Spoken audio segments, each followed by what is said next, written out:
The impact show में आप सभी का स्वागत है। मैं हूं रजत अवस्थी और आप देख रहे हैं इम्पैक्ट भारत टीवी। आज एक बहुत ही बड़े और गंभीर विषय पर मैं आपके सामने हूं। दोस्तों, बहुत ही दुख की बात है कि हमारे देश में एक ऐसा विपक्ष है, जब भी हमारे देश में कुछ अच्छा होने वाला होता है, कोई अच्छा बिल आने वाला होता है, कोई भी अच्छा काम, वहां पर विपक्ष हमेशा मौजूद होता है उसको रोकने के लिए। जब बस उनका नहीं चलता तो नहीं रोक पाते, लेकिन प्रयास पूरा करते हैं। और कभी कभी उनका प्रयास जब पूरा हो जाता है, उस अपने एजेंडे में कामयाब हो जाते हैं, तो वो जश्न मनाते हैं। यही देखा गया कल। नारी शक्ति वंदन अधिनियम जो मोदी सरकार ने जिसकी घोषणा की थी, उसके बारे में भी जानकारी आपको दूंगा। कल आया, पेश हुआ बिल। उसके पहले पीएम मोदी ने, अमित शाह ने चर्चा भी की और कहा कि भाई अगर विपक्ष में से, उन्होंने पहले तो आग्रह किया विपक्ष से कि आप सब इसका समर्थन करिए, महिलाओं के लिए बहुत जरूरी है, उनकी भागीदारी हर चीज में होनी चाहिए, जरूरी है। और ये भी कहा कि अगर कोई चीज आपको समझ में नहीं आ रही है, आपको पसंद नहीं आ रही है, तो आप हमें समय दीजिए, 1 घंटे का, हम उसमें बदलाव कर लेंगे। लेकिन आप इसमें जुड़िए, इसमें सहयोग कीजिए और इसे पास करने दीजिए।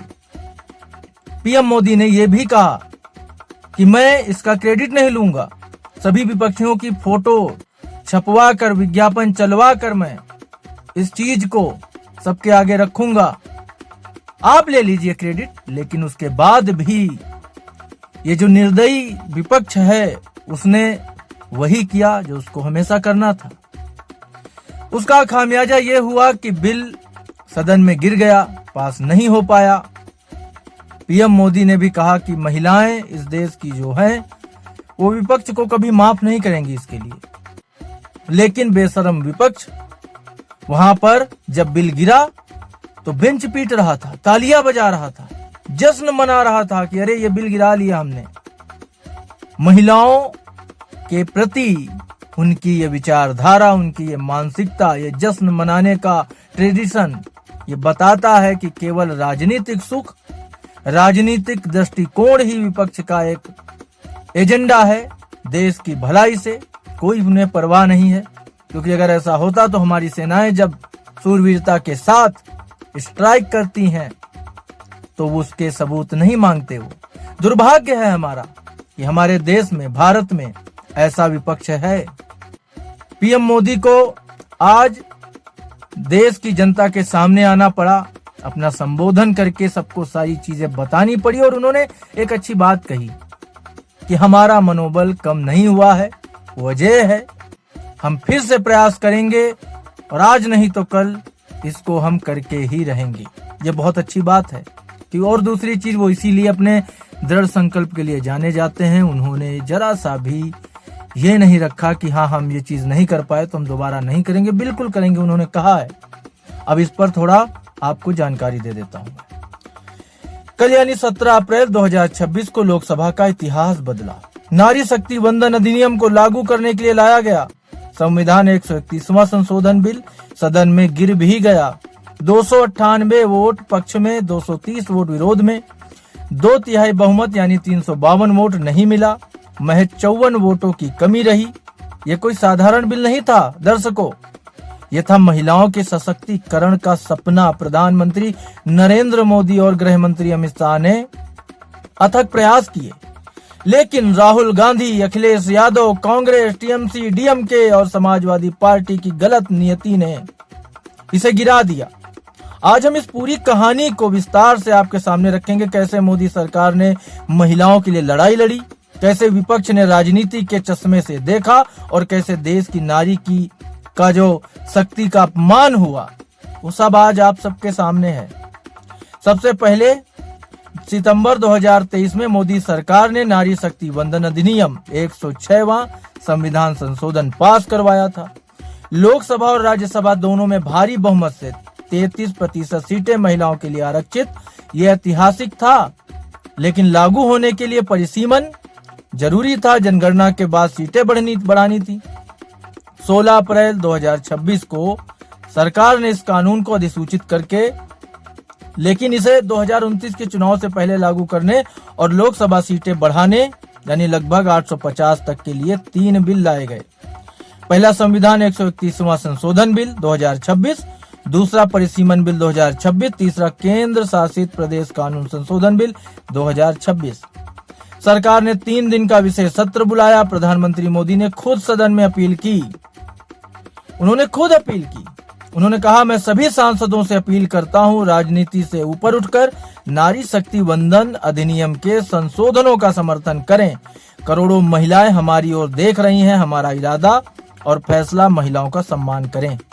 अमित शाह जी ने भी घंटों बहस की इस पर। उन्होंने कहा, यह बिल महिलाओं को सत्ता में हिस्सेदारी देगा, लेकिन विपक्ष ने क्या किया?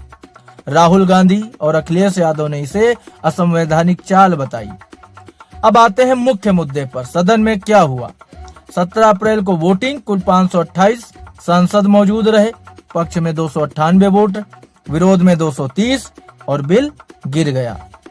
विपक्ष ने खुशी मनाई, जयकारे लगाए। अमित शाह जी ने इसे नारी शक्ति का अपमान कहा। आप सोचो, इतना संवेदनशील विपक्ष बेंच पीट रहा है बिल गिरने के बाद। हंसी मजाक हो रहा है, ठहाके लगाए जा रहे हैं, तालियां बजाई जा रही, जय जयकार की जा रही है। महिलाओं का अपमान करके जय जयकार किया जाता है क्या? आज लोकसभा में अजीब दृश्य दिखा। कांग्रेस, टीएमसी, डीएमके और समाजवादी पार्टी ने नारी शक्ति वंदन अधिनियम का जरूरी संविधान संशोधन बिल पारित नहीं होने दिया। 33% आरक्षण देने वाले बिल को गिराने के बाद जश्न मनाया गया, जयकारे लगाए। ये कल्पना से परे और निंदनीय है। नारी शक्ति का यह अपमान देश की महिलाएं कभी माफ नहीं करेंगी। दर्शकों, राहुल गांधी ने क्या कहा?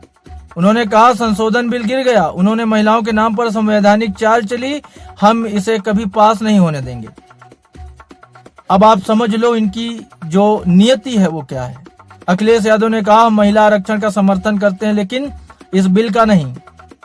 दर्शकों, सच्चाई ये है कि विपक्ष कहता है कि वो महिला आरक्षण का समर्थन करते हैं, लेकिन डिलिमिटेशन का 2011 जनगणना पर आधारित से डरते हैं, क्योंकि इससे उत्तर प्रदेश, बिहार जैसे राज्यों की सीटें बढ़ेंगी, जहां विपक्ष की ताकत है, लेकिन असल में ये उनकी पुरानी नियति है। वहीं 1996 से 2014 तक जब कांग्रेस सत्ता में थी, महिला आरक्षण बिल कई बार लाया गया, लेकिन गिर गया। एसपी, आरजेडी जैसे दल ओबीसी सब कोटा की मांग पर अड़े रहे।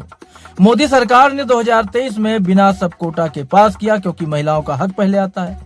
अब 2026 में फिर वही खेल। सरकार ने 2011 जनगणना पर डेलिमिटेशन का प्रस्ताव रखा ताकि आरक्षण जल्द लागू हो, लेकिन विपक्ष ने इसे राजनीतिक साजिश बता दिया। टीएमसी, डीएमके, एसपी ने मिलकर 230 वोट दिए। इंडिया गठबंधन ने एकजुट होकर बिल को गिरा दिया। ये पहला मौका था जब 12 साल में मोदी सरकार का कोई संवैधानिक संशोधन बिल सदन में गिरा। सरकार ने बाकी 2 बिल वापस ले लिए, लेकिन लड़ाई खत्म नहीं हुई। ये अपमान यही नहीं रुकेगा, अमित शाह ने कहा। ये पूरे देश में गूंजेगा, महिलाएं जवाब देंगी। कल्पना कीजिए, लाखों महिलाएं जो गांव-गांव में सपना देख रही थी कि 2029 में उनकी बहनें, बेटियां सदन में बोलेंगी, लेकिन विपक्ष की गलत नियति ने उसे टाल दिया। देखो, मोदी और शाह ने अपना अथक प्रयास किया। उसमें उन्होंने विशेष सत्र भी बुलाया। 21 घंटे उन्होंने बहस की। थोड़े नहीं होते हैं 21 घंटे, 21 घंटे बहस की उन्होंने। पीएम ने व्यक्तिगत अपील भी की। शाह ने घंटों विपक्ष को समझाया भी। फिर भी राहुल, अखिलेश की जोड़ी और उनके सहयोगियों ने इसे रोक दिया। यह सिर्फ बिल नहीं था, नारी शक्ति का अपमान भी था। दर्शकों, ये कहानी यहीं खत्म नहीं होती है। बीजेपी ने पूरे देश में विरोध प्रदर्शन का ऐलान भी किया है। महिलाएं अब सवाल पूछेंगी, कौन सच्चा समर्थक है मोदी जो तक प्रयास कर रहे हैं, या विपक्ष जो राजनीति के लिए नारी शक्ति को कुर्बान कर रहा है। देश की बेटियां, बहनें, माताएं, अब आपका वक्त है। 2029 में आरक्षण जरूर लागू होगा, क्योंकि नारी शक्ति अटल है। तो अब आप खुद ही इस पर जो भी है समझ लीजिए कि क्या हुआ, कैसे हुआ, किसने सही किया, किसने गलत किया। और मोदी ने देश को संबोधित किया है आज। उन्होंने कहा है कि मेरे लिए देश हित सर्वोपरि है। जब कुछ लोगों के लिए दल हित सब कुछ हो जाता है, दल हित देश हित से बड़ा हो जाता है, तो नारी शक्ति को ही इसका खामियाजा उठाना पड़ता है। उन्होंने कहा है कि कांग्रेस, टीएमसी, डीएमके जैसे विपक्षी दल इस भ्रूण हत्या के गुनहगार हैं। ये देश के संविधान के अपराधी हैं, नारी शक्ति के अपराधी हैं, जिन लोगों ने आधी आबादी का जो है अधिकार छीना है। उन्होंने कहा है कि उन्हें इस पाप की सजा मिलेगी। तो ये सारी चीजें मोदी जी ने अपने संबोधन में कही। उन्होंने लोगों को एड्रेस किया और बताया कि एक्चुअली क्या क्या हुआ और उनका क्या प्रयास था, क्या वो करना चाहते थे। उन्होंने अपनी बात इस देश की, भारत की जनता के सामने रखी। अब इसमें उन्होंने कहा है कि हम हारे नहीं हैं, हम फिर प्रयास करेंगे, इसे करके ही रहेंगे, तो करेंगे ही।